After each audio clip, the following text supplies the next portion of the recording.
How can we do a quick calculation on our monthly loan installment with just one magic number? Hey, this is Joe here. So a few years back, when our housing loan effective interest rate is still at 4.5%, there is this magic number that it's a commonly used, which is 200. So let's say our home loan amount is 500,000 for a loan tenure of 50 years, 30 years. The magic number is 200. You just need to use 500,000 divided by 200 and we will get the monthly installment at 2,005 per month.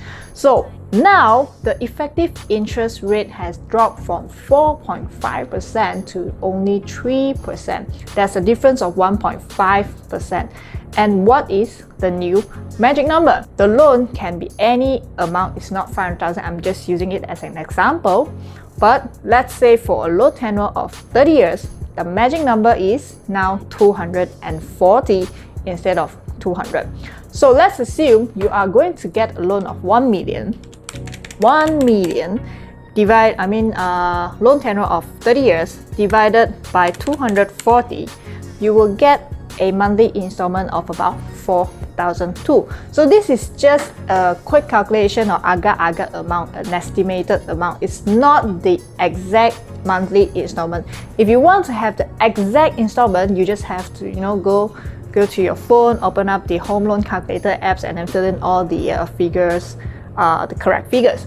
So this one is just a quick one at the tips of your finger. So let's say you can loan up to 35 years for the loan tenure, 35 years.